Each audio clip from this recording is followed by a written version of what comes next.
हे गाईज, कसे आहेत तुम्ही? तर आज आहे आपला डे 14, तारीख आहे 7 फेब, म्हणजेच rose day. Yes, Valentine week start झालेला आहे.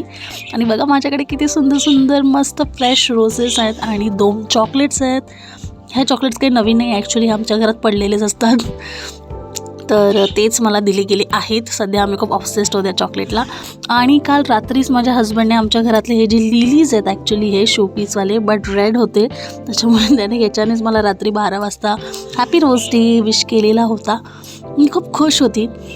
पण मला असं वाटतं की ठीक आहे, हे सगळं केलंच पाहिजे. माझ्याकडे 2 सेन्स आहेत माझे द्यायला फिमेल्ससाठी, की जरुरी नाही की हे सगळं त्यांनीच प्रत्येक वेळेला आपल्यासाठी केलं पाहिजे. कधी कधी आपणही करायचं. काही काही मुलं असतात खरंच असे, ज्यांना या गोष्टी नाही लक्षात राहत किंवा नाही कळत, पण सांगितलं की बरोबर करतात.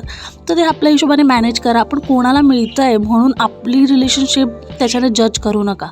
आपल्याकडे काय प्रोज आहेत ना, ते फक्त बघा. आणि मुलांसाठी एका गुलाबाने काही होत नाही. मोबाईलमध्ये आजकाल रिमाइंडर सेट करता येतात. प्लीज एक रिमाइंडर सेट करा. एक 10 रुपयाचं गुलाब घ्या आणि आपल्या पार्टनरला द्या. छोट्या छोट्या गोष्टीच असतात ना, ज्या रिलेशनशिप अलाइव्ह ठेवतात. स्पेसिफिकली जर तुमच्या पार्टनरला त्याच्यामध्ये इंटरेस्ट असेल तर तुम्ही केलंच पाहिजे. बाकी तुमची मर्जी. उद्या मला भेटायला या आणि विचारा, हे वेदू कशी आहेस तू?